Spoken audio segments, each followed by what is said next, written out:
Okay, we're rolling. I stand up here, I look back to way in the 30s when there's having this. Well, actually, when we moved here, I moved here in 1919, right around there on Reinhardt Street. And every Saturday night, we'd all gather down here. Some of them would pull out a fiddle, a banjo, a guitar, and they'd start some music. I remember we played on every porch on that side of the street over there. But we'd sometimes be playing, you know, and we'd take off on a song with something like this. When it's springtime in the Rockies, I'll be coming back to you. Little sweetheart of the mountain, with your bar. I'm sorry, I'm gonna have to ask you to do that again because I was so wrong. When as I sat here and look across Cabbagetown, I hearkened back to the early days when I was a little boy, young man too, playing. We used to gather up down here on Saturday nights, and every night for us that'd go. We'd gather up on somebody's porch, somebody'd pull out a banjo, a guitar, and we'd start singing. And it went something like this, maybe. Let me get the tune here. When it's springtime in the Rockies, I'll be coming back to you. Little sweetheart of the mountain, with your bonny eyes so blue. Once again I'll say I love you, while the birds sing all the day. When it's springtime in the Rockies, in the Rockies far away, my wild Irish rose, the sweetest flower that grows. You may search everywhere, but there's none can compare with my wild Irish rose, my wild Irish rose, the sweetest flower that grows. And someday for my sake, she may let me take a bloom from my wild Irish rose. now, could you ask those people across the street to join in with you, and then you, when they will, then you can go springtime in the Rock. Bring up the other radio. The radio. Not open. I heard you.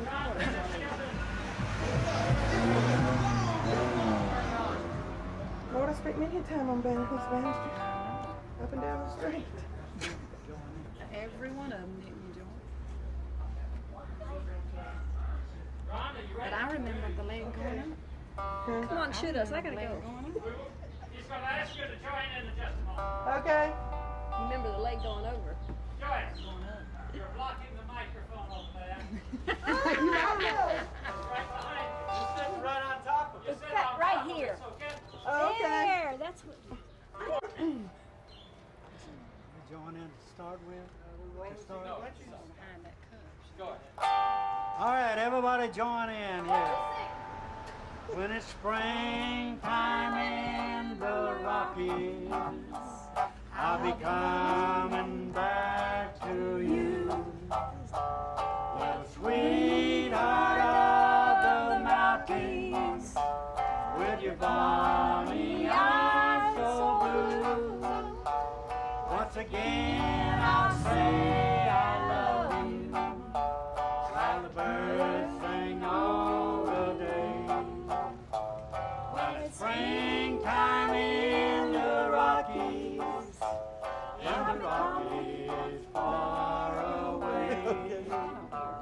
my wild Irish rose, the sweetest flower that grows.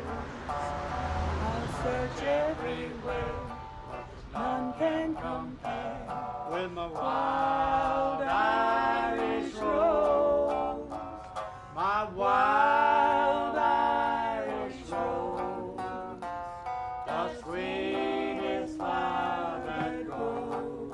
And someday for my sake, she may let me take a bloom from my wild Irish rose. I was thinking how good it'd be if me and Nettie was up there doing something. I wonder if they know that song. Did you ever go fishing? Okay, tell us some more stories about Cabbagetown.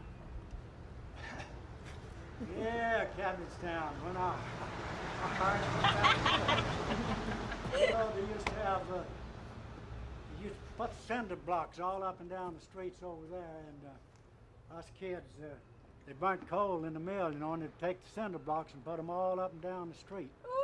And us, I remember when we moved here in 1919, I was way up in the country. I thought we was moving to heaven. And, Well, I got down here, and the next morning, we got out and run up and down the streets on them cinder blocks. It'd been burnt. So we didn't move to heaven. This is hell. But we had a time. It was bad on Mama's sheets. You couldn't get your feet clean after that. But we had some good times up and down here. And we had a few fights, too, up and down here on Saturday nights.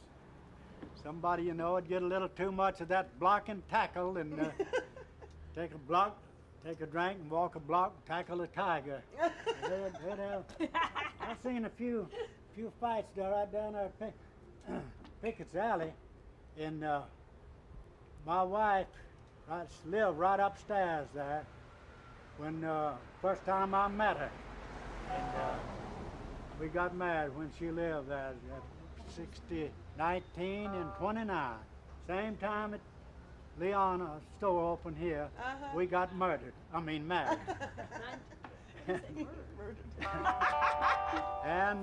we lived here till 1941, moved out, but I had some happy times though running up and down these streets here. I bet there ain't a foot of land here that my foot hadn't been on, running up and down these streets. Years and years. But but like I say, my wife, she lived down there, and we're gonna fade into a song here now that we sung back then. Okay? Rolling. Are you kidding? We roll. Anytime. Like I say, I met my wife back in 1929, same time at the little store opened. She is living right upstairs down there in that building down there. And I've always sung this song to her. Sung it then, and I'll sing it now. I met her in the garden in a little old Georgia town. The sun was shining down. She wore a gingham gown. I kissed her as I placed a yellow tulip in her hair. Upon my coat she pinned a rose so fair. Time has not changed my love to her. She's just as sweet today. I love her, yet I can't forget the days that used to be. When you wore a tulip, a sweet yellow tulip, and I wore a big red rose. When she caressed me, it was sweet heaven bless me, what a blessing no one knows. You made like cherry when you called me dearie, was down where the bluegrass grows. Your lips were sweeter than julep when you wore a tulip, and I wore a big red rose. The cherry? Joyce, Yes, sir. do you have any memories you'd like to share with Peter? What happened? I don't know what Break it they're, up over something. I don't know what they're laughing at.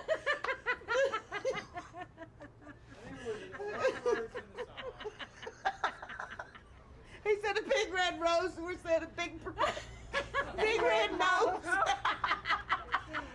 Oh, big nose and rose. Well, at least they rhyme.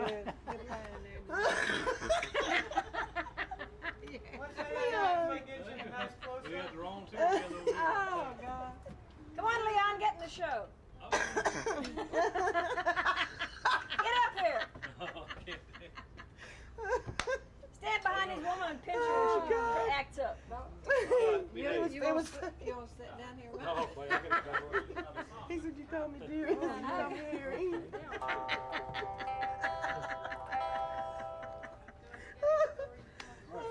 Oh, God. This is the way me and Faith grew up laughing constantly. Now, what are we doing? The next time it's rose, not nose. Okay. He says I had a big red rose and me and Joyce said nose. You got a big red nose. Now, You got a story you want to share, Joyce? here's another song we sung back in the All right. in the early 30s and the 20s. Way back in the 20s, y'all can join in on it. Oh, you know it. Well, I ain't got a barrel of money. I may be ragged and funny, but we'll travel along, singing a song, side by side. Don't know what's coming tomorrow. It may bring trouble and sorrow, but we'll travel along, singing a song, side by side. Through all kind of weather, what if the sky should fall? As long as we're together, it really doesn't matter at all when they're all at the club and party. We'll be the same as we started, just traveling along, singing a song, side by side. Through all kinds of weather, what if the sky should fall? As long as we're together, it really doesn't matter at all when they've all had to cross and party. We'll be the same as we started, just traveling along, singing a song, side by side. Traveling along, singing a song, side by side.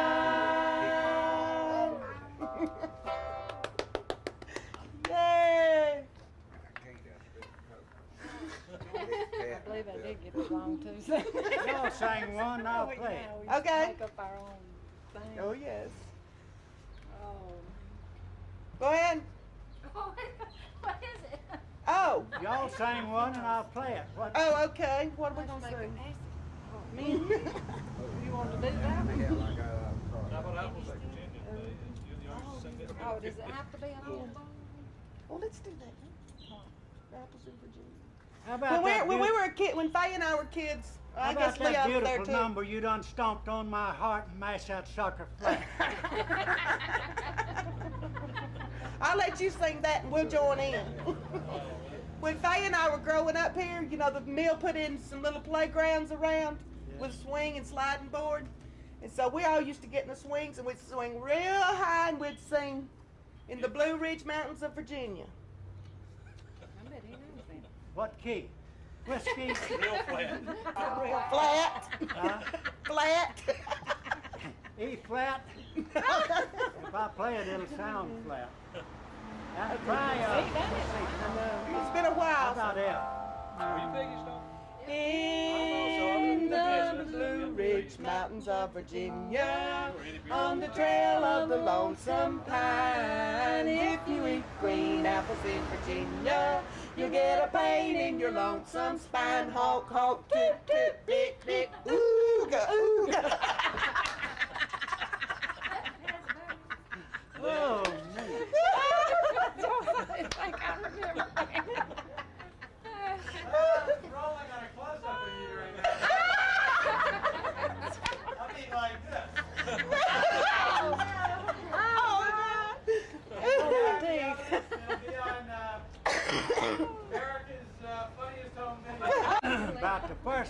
date I ever had. All right. Right here from Cabbagetown. And I remember I taken her, they was having a ball up there, and I taken her to a big dance.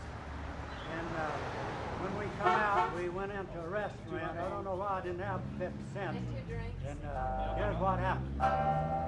Well, I took my gal to a fancy ball. It was a social hall. Stayed all night till the break of daylight, just waiting for the music to stop. Into a restaurant we went, the finest on the street. She said she wasn't hungry, but this is what she eat.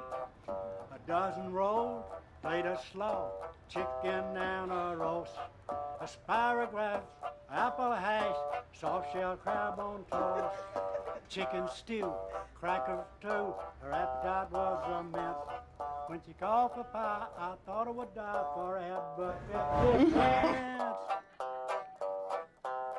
Now she said she wasn't hungry and didn't care to eat. But I've got money in my clothes that said she can't be beat.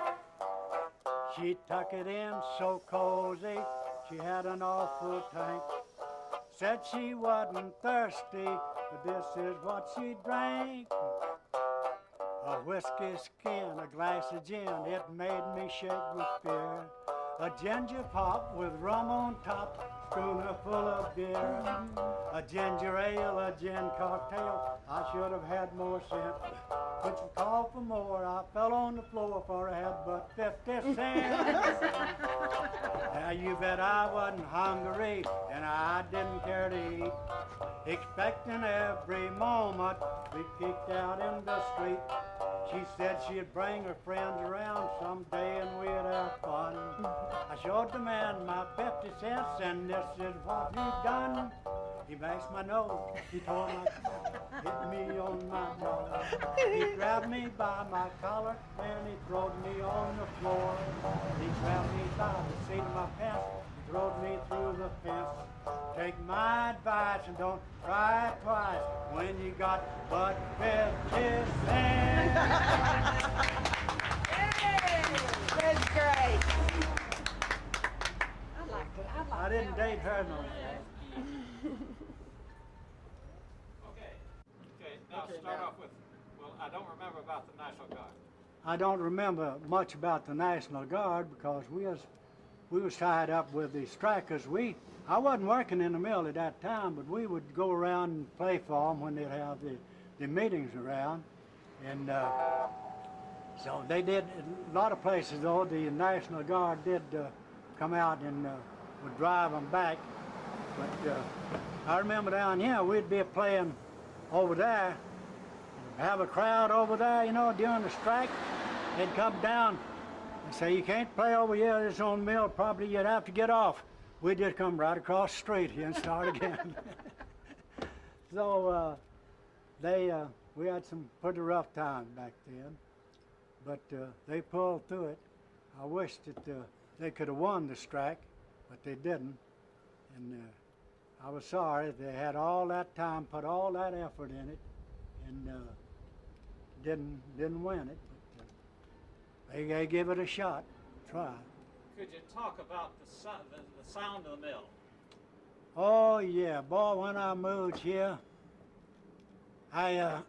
we pulled by the old mill, boy, it was running, the wheels of the spinning room and the wheel shop and the old shuttle clacking back and forth.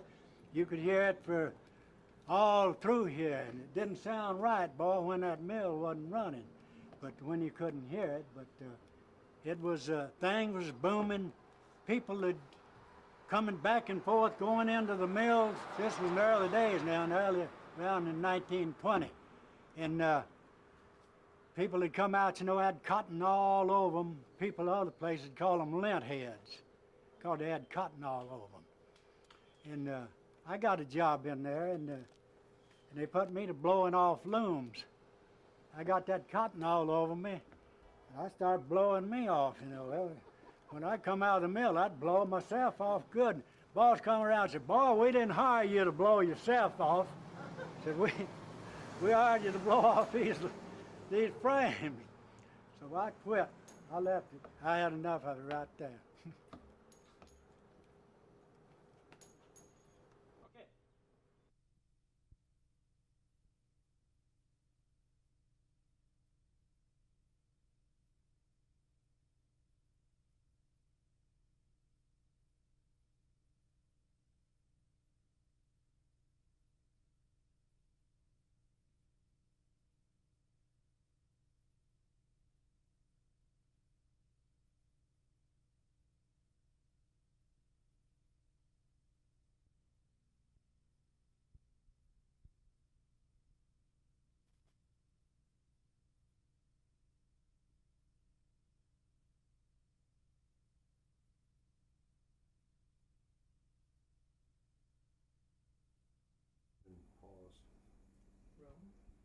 Okay.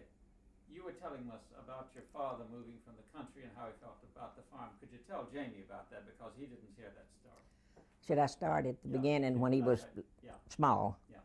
My father was raised on a farm in Carroll County. He had quite a large farm. There were several in the family, and 6 of the boys, and they had a lot of land, and so he learned to love the land. And he was a good farmer, and they always made good crops. And he farmed till he was, well, I guess he married when he was 17, so you know he was still a boy when he got married, but he was still a farmer. And so he farmed every year, and we always made good crops. He planted a lot of cotton, he planted a lot of corn, and he planted a lot of sweet potatoes. The worst thing he could have planted for us children to have to pick up. We hated to pick up potatoes, and he always had a lot of corn, but he wouldn't let us help with the corn. We wanted to pull fodder, but he wouldn't let us pull fodder. But everything else, we both could help him. He said we was his boys because he didn't have any boys then. So after a while, when he made good crops for several years, well, on until I'll say 15. I believe I was about 15 years old. Anyway, it was in 1926. And in 1926, the boll weevils came along. I don't know how long they'd been around, but that's the year that they got my daddy's crop. And also, beside the boll weevils, we had a large hailstorm that year. So he had always said that he wouldn't leave the farm, and he particularly didn't want to go to a cotton mill. That wasn't his dream. He just dreamed of the farm because he had at one time owned a real nice farm, and all the cattle and car and a surrey with a fringe on top even.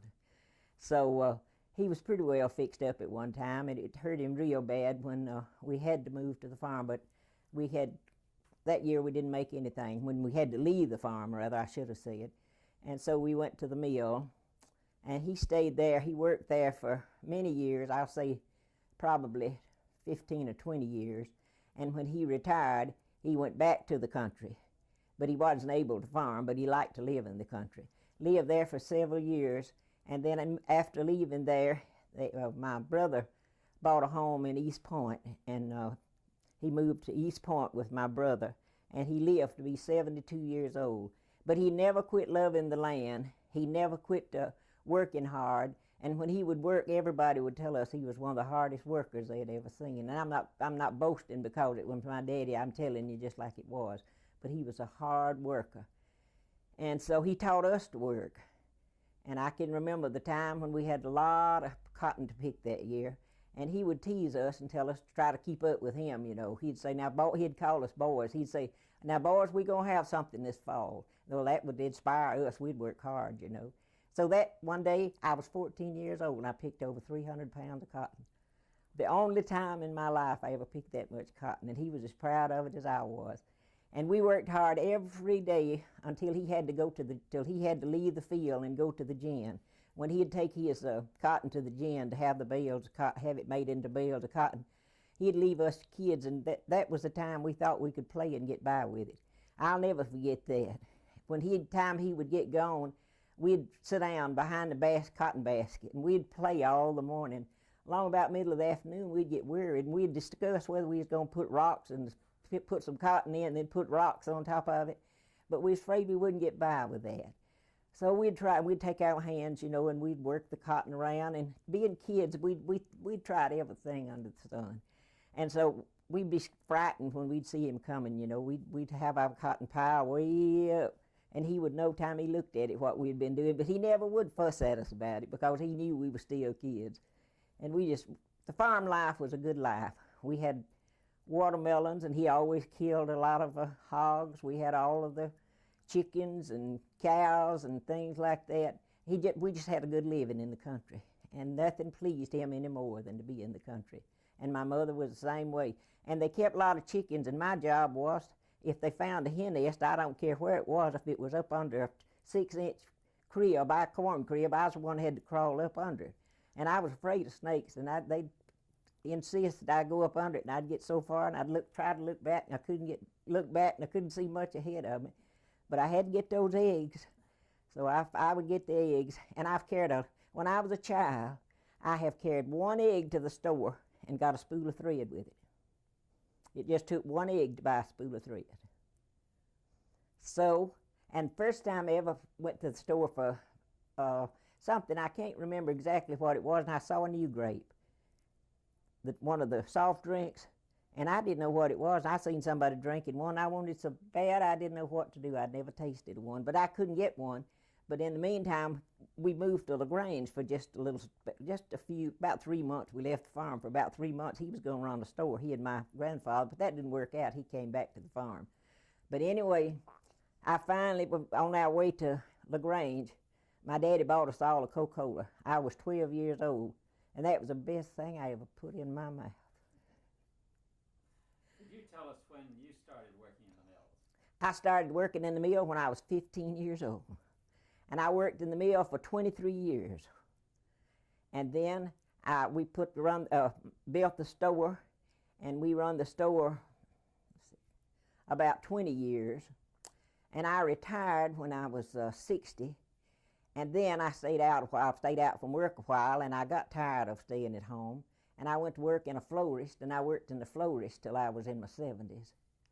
And so I've had a busy life. In the meantime, I raised 3 big old boys, so you know I had a busy life with them. But they were good children. They didn't give me any problems. Tell us the year you started working in the mill and what it was like. I started working in the mill in 1926. And you talking about freezing to death in the wintertime. I worked in the winder room, and they couldn't get it warm. I have worked a lot of days with a short coat and a long coat and all the other clothes that you'd normally wear, and my feet would be just like ice. But we'd all be in the same shape. We was all cold. Well, in the summertime, it was right opposite. We would get to perspiring, and it'd get so much in our shoes that you could hear the water squish when we'd walk. It was terribly hot, but you know, we enjoyed it so much. And I run a foster winder. There was 2 sides to it. And one lady ran the back side, and I ran the front side. And we had 50 spindles to keep up. And back then, the yarn that we were running was it wouldn't break back. It would run good till you got the spool all up. And so I could do that and go down and sit down on a stool and talk and laugh, and we could do that for a while. But along about 1949, I believe it was, they put in, they called them blowers. It wasn't air conditioned, but they put in blowers that traveled around up over the work.